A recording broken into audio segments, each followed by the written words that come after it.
नमस्कार दोस्तों, electrician theory first year की क्लास में आपका फिर से स्वागत है। इस क्लास में अपन ट्रांसफार्मर के बारे में मोस्ट इम्पोर्टेंट क्वेश्चंस पर बात करेंगे और यह जो आपका ट्रांसफार्मर से है पार्ट फर्स्ट है। ठीक है, तो दोस्तों इसका जो पहला ही क्वेश्चन है वह है का उपयोग ट्रांसफार्मर टैंक में ऑयल के एक्सपेंशन या कॉन्ट्रैक्शन पर ऑयल लेवल बनाए रखना होता है। यानी कि किसका उपयोग ट्रांसफार्मर में ऑयल के एक्सपेंशन या कंस्ट्रक्शन पर ऑयल का लेवल बनाए रखना होता है। जैसे कि दोस्तों आपका ट्रांसफार्मर इस प्रकार से होता है। ठीक है, यहाँ पर मैं ट्रांसफार्मर बना रहा हूँ। ठीक है, इस प्रकार से आपका ट्रांसफार्मर होता है। इसके ऊपर एक टैंक सा बना हुआ होता है। ये टैंक सा बना हुआ होता है। इसका उपयोग क्या है? तो दोस्तों यहाँ पर यही पूछा गया है। यह एक कन्वर्टर होता है, कंजर्वेटर। ठीक है, कंजर्वेटर होता है जो आपका सी ऑप्शन दिया है। इस कंजर्वेटर का उपयोग क्या होता है कि इस टैंक में जो आपका नीचे वाला टैंक है इसमें ऑयल भरा हुआ होता है। जब यह ऑयल गर्मी की वजह से पिघल जाता है, तब गर्मी की वजह से ये क्या होता है, पिघलता है, तो यह वाष्पीकरण होता है और यह ऊपर तक आ जाता है। ठीक है, तो यह यहाँ तक भरा, जैसे कि वाष्पीकरण हुआ तो यह ऊपर तक आ जाता है। ठीक, और जब यह सर्दी का समय आता है तो वापस से नीचे की ओर आ जाता है ठंडे की वजह से। तो जब यह वाष्पीकरण होता है तब इसको रिक्त स्थान जहाँ पर यह जाता है वह कंजर्वेटर में जाके वहाँ पर पहुँचता है। ठीक है, तो यहाँ पर यही पूछा गया है कि टैंक में ऑयल के एक्सपेंशन या कंजर्वेटर पर ऑयल लेवल बनाए रखने, यानी कि जो अधिक ऑयल होगा तो यहाँ पर चला जाएगा और वापस से कम जब हो जाता है तब ये यहाँ पर आ जाता है वापस से। तो यह लेवल बनाए रखने का काम कौन करता है? कंजर्वेटर करता है। ठीक है, अगला जो क्वेश्चन है आपका, ट्रांसफार्मर की प्राथमिक तथा सेकेंडरी वाइंडिंग होती है। ट्रांसफार्मर में दो प्रकार की वाइंडिंग होती हैं। एक तो जिसमें सप्लाई आती है आगे से, ठीक है, जो जैसे कि अपन को जो जैसे कि डाउन ट्रांसफार्मर है जो कि वोल्टेज को कम करता है। तो जैसे कि यहाँ से आपकी 440 या 1000 11,000 वोल्टेज, मान लीजिए 11,000 वोल्टेज इसमें आ रही हैं, तो वह 220 या 440 में कन्वर्ट कर रहा है। तो जो सेकेंडरी होती है, जो 11,000 डायरेक्ट जो सप्लाई आती है वह सेकेंडरी में जाती है और जो सप्लाई बाहर निकालता है आउटपुट वह होती है सेकेंडरी। तो दो प्रकार की वाइंडिंग होती है जो कि ट्रांसफार्मर में होती है। तो ट्रांसफार्मर की प्राथमिक तथा सेकेंडरी वाइंडिंग होती है। तो यह 2018 में पूछा गया क्वेश्चन है। तो दोस्तों इसका जो आपका आंसर है ना वह होगा इलेक्ट्रिकली लिंक्ड। यह इलेक्ट्रिकली लिंक्ड होती है। यहाँ पर संयोजन के बारे में पूछा है कि दोनों किस प्रकार से जुड़ी हुई होती है। तो दोस्तों दोनों जुड़ी हुई नहीं होती है, दोनों दूर दूर होती हैं। यह इलेक्ट्रिकली यानी कि इंडक्शन पर कार्य करती हैं, तो यह दूर दूर होती है। यह आप ध्यान रखना, इनके बीच में गैप होता है। ठीक, तो ये इलेक्ट्रिकली लिंक्ड होती है।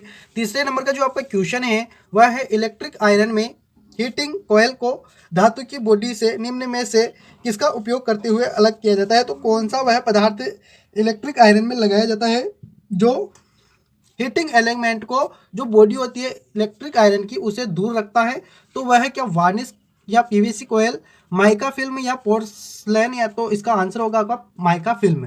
ठीक है, चौथे नंबर का जो क्वेश्चन है वह है ट्रांसफार्मर की प्राथमिक वाइंडिंग शॉर्ट सर्किटेड हो जाएगी यदि डीसी सप्लाई दी जाए, एसी सप्लाई दी जाए, इनपुट इंपीडेंस में वृद्धि हो जाए या उपरोक्त सभी। तो दोस्तों इसमें से आपका आंसर होगा जो होगा कि ट्रांसफार्मर में डीसी सप्लाई दी जाए। आपको पता होगा दोस्तों ट्रांसफार्मर हमेशा एसी सप्लाई पर कार्य करता है, न कि डीसी पर। डीसी सप्लाई अगर आप दोगे तो ट्रांसफार्मर जल सकता है। नेक्स्ट जो क्वेश्चन है आपको पांचवें नंबर का वह है निम्न में से वह कौन सा ट्रांसफार्मर है जिसका इंसुलेटेड सेकेंडरी वोल्टेज उसके अप्लाइड वोल्टेज के बराबर होता है? तो क्या वो auto transformer, current transformer, contrast voltage transformer या आइसोलेशन ट्रांसफार्मर? तो दोस्तों इसमें से जो आपका आंसर होगा वह होगा आइसोलेशन ट्रांसफार्मर। ठीक है, नेक्स्ट जो क्वेश्चन है आपका कि ट्रांसफार्मर को में रेट किया जाता है, यानी कि ट्रांसफार्मर की रेटिंग क्या होती है, किसमें उसको मापा जाता है? तो दोस्तों ट्रांसफार्मर को किलो वाट हावर में मापा जाता है, किलो वाट एम्पियर में, सॉरी, KWAR, सॉरी, तो यह नहीं होगा, किलो वाट एम्पियर में मापा जाता है। यह आपका आंसर सही होगा। ठीक है, नेक्स्ट जो क्वेश्चन है आपका वह है ट्रांसफार्मर की टेपिंग सामान्य रूप से में दी जाती है। ट्रांसफार्मर की जो टेपिंग जो सामान्य रूप से में दी जाती है, यानी कि HV साइड में, LV साइड में, या यानी कि हाई वोल्टेज साइड में, लो वोल्टेज साइड में, TCB साइड में, या हाई वोल्टेज और लो वोल्टेज दोनों साइड में। तो दोस्तों इसमें से आपका आंसर होगा वह होगा हाई वोल्टेज साइड में। 8वां जो क्वेश्चन है आपका कि ट्रांसफार्मर का शॉर्ट सर्किट टूल निम्न को निर्धारित करता है। तो core loss, copper loss, iron loss, hysteresis loss. Hysteresis loss, तो इसमें से जो आपका आंसर है वह है आपका कॉपर लॉस। ठीक है। नेक्स्ट जो क्वेश्चन है ट्रांसफार्मर की वाई सेकेंडरी में यानी कि स्टार सेकेंडरी में, है ना, फेज करंट एक पावर हाउस पर लाइन करंट निम्नानुसार, फेज मतलब फेज करंट ये है और लाइन करंट ये है, निम्नानुसार जुड़े होते हैं सेकेंडरी इसमें स्टार सेकेंडरी में। तो इसमें से जो आपका आंसर है वह होगा लाइन करंट बराबर फेज करंट, दोनों बराबर होते हैं। ठीक है। नेक्स्ट क्वेश्चन है आपका यदि 10 अनुपात, जो 10वां क्वेश्चन है वह है कि यदि 10:1 ट्रांसफार्मर को 20 वोल्टेज डीसी की सप्लाई दी जाए तो सेकेंडरी वोल्टेज होगा। तो देखिए यहाँ पर 20:1 दिया है, 10:1 दिया है, तो 20 वोल्टेज की सप्लाई दी जाए। इसमें सप्लाई कितनी दे रहे हैं 20, तो यहाँ पर 20, इसको 20 मान लीजिए 10 की जगह। तो देखिए यहाँ पर 10:1 है तो 20 का अनुपात कितना होगा, तो 2। समझ में आया। देखिए जैसे कि 10/1 कर देते हैं, ठीक है, और इधर 20 बटा, और यह अपन को याद करना है। ठीक है। इसको इससे गुणा किया जाएगा, इसको इससे गुणा किया जाएगा, बराबर क्या आएगा आपका 10y बराबर 20 आएगा। ठीक है। तो अपन इससे इसको काटेंगे, कितनी बार कटेगा 2 बार, तो y बराबर क्या है 2, तो आपका आंसर भी क्या हो जाएगा 2 वोल्ट हो जाएगा। 2 वोल्ट एसी हो जाएगा। 2 वोल्ट डीसी हो ही नहीं सकता क्योंकि डीसी सप्लाई ट्रांसफार्मर दी जाती नहीं है, तो एसी आपका आंसर सही होगा। नेक्स्ट जो क्वेश्चन है आपका ट्रांसफार्मर के कोर लॉस का निर्धारण के उपयोग द्वारा किया जाता है। तो शॉर्ट सर्किट टेस्ट द्वारा, ओपन सर्किट टेस्ट द्वारा, व्हीट स्टोन ब्रिज द्वारा, या उपरोक्त तो सभी। तो दोस्तों इसमें से जो आपका आंसर होगा वह होगा ओपन सर्किट टेस्ट द्वारा। ठीक है।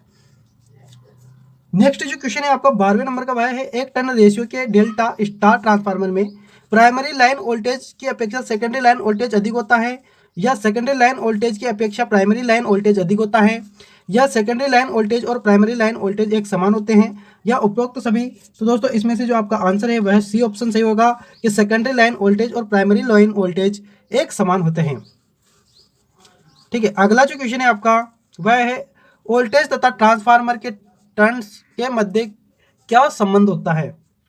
तो दोस्तों इसमें से जो आपका आंसर है क्या 1 वोल्ट बटा 2 वोल्ट बराबर टर्नों की संख्या, मतलब पहले की टर्नों की संख्या बटा दूसरे की टर्नों की संख्या। तो दोस्तों यही आपका आंसर सही होगा। नेक्स्ट जो क्वेश्चन है वह है 14वें नंबर का कि सिंगल फेज ट्रांसफार्मर की कोर में फ्लक्स तो क्या शुद्ध रूप में अल्टरनेटिंग होता है, शुद्ध रूप में रोटेटिंग होता है, आंशिक रूप में अल्टरनेटिंग होता है और आंशिक रूप में रोटेटिंग होता है, या डी ऑप्शन है आपका स्थिर होता है। तो दोस्तों इसमें से आपका आंसर है वह है शुद्ध रूप से अल्टरनेटिंग होता है। 15वां नंबर क्वेश्चन है दोस्तों आपका वे दो चीजें जो ट्रांसफार्मर के प्राइमरी तथा सेकेंडरी के लिए समान होती है निम्न है। तो क्या रेजिस्टेंस और लीकेज रिएक्टेंस, या एम्पियर टर्न और प्रति टर्न वोल्ट, या करंट और इंड्यूस्ड वोल्टेज, या डी ऑप्शन है आपका टर्न की संख्या और पावर। तो दोस्तों इसमें से आपका आंसर है वह है बी ऑप्शन जो कि एम्पियर टर्न और प्रति टर्न वोल्टेज।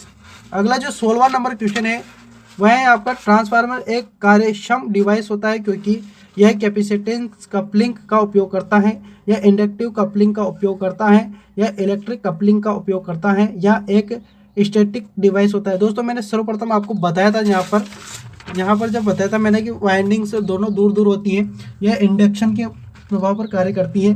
तो इसी के हिसाब से आपका आंसर हो जाएगा जो कि होगा इंडक्टिव। ठीक है। इंडक्टिव के पर तो कार्य करती है लेकिन ये कपलिंग नहीं होती, ये भी आप ध्यान रखना।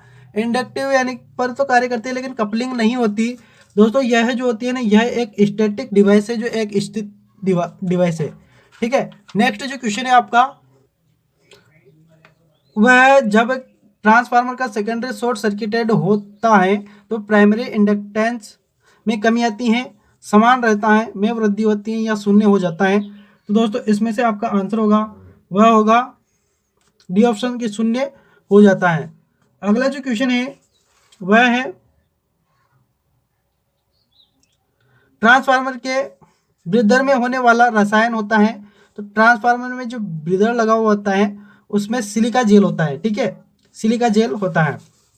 अगला क्वेश्चन है आपका वह डिवाइस जो ट्रांसफार्मर टैंक में अत्यधिक ऑयल वेपर्स पर कार्य करती है और यह किसी प्रकार की त्रुटि होने पर ट्रांसफार्मर को तत्काल सर्किट में कट ऑफ कर देती है, वह कौन सी युक्ति है? तो वह एयर ब्रेकर स्विच है, गैस फील्ड थर्मोस्टेट है, बुकोल्स रिले हैं या रीड रिले हैं।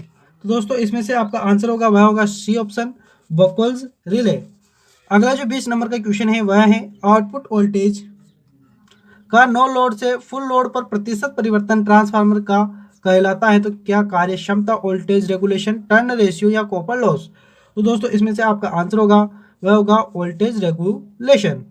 अगला जो क्वेश्चन है आपका कि ट्रांसफार्मर की दक्षता होती है। तो ट्रांसफार्मर की दक्षता 70 से 80% तक, 80 से 85% या 85 से 90% तक, या 90 से 98% तक। तो दोस्तों इसमें से आपका आंसर होगा 90 से 98% तक होती है। 22वां नंबर का क्वेश्चन है जिसमें मैंने ऑप्शन नहीं लिखे, डायरेक्ट आंसर लिखे है, तो समझ जाएगा आप। ऑटो ट्रांसफार्मर में वाइंडिंगों की संख्या 1 होती है, ये आप ध्यान रखना। 23वां नंबर क्वेश्चन है ट्रांसफार्मर की दक्षता समांतर क्रम में प्रचालित करने से बढ़ जाती है, यानी कि अगर आप इसको समांतर में जोड़ोगे तो दक्षता बढ़ जाएगी। ट्रांसफार्मर का उपयोग वोल्टेज के परिणाम को परिवर्तित करने के लिए किया जाता है, ठीक है। 25वां नंबर का क्वेश्चन है जो कि ऑटो ट्रांसफार्मर ऑटोमोबाइल्स में प्रयोग किया जाता है। 26 नंबर क्वेश्चन है आपका सूक्ष्म सिलिका जेल का रंग सफेद या हल्का गुलाबी होता है, ठीक है। तो दोस्तों इस प्रकार से आपकी जो ट्रांसफार्मर से रिलेटेड क्वेश्चन थे वह मैंने आपके टोटल कंप्लीट करवा दिए हैं। तो कैसा लगा वीडियो? पसंद आया तो लाइक शेयर कमेंट जरूर करें। धन्यवाद दोस्तों।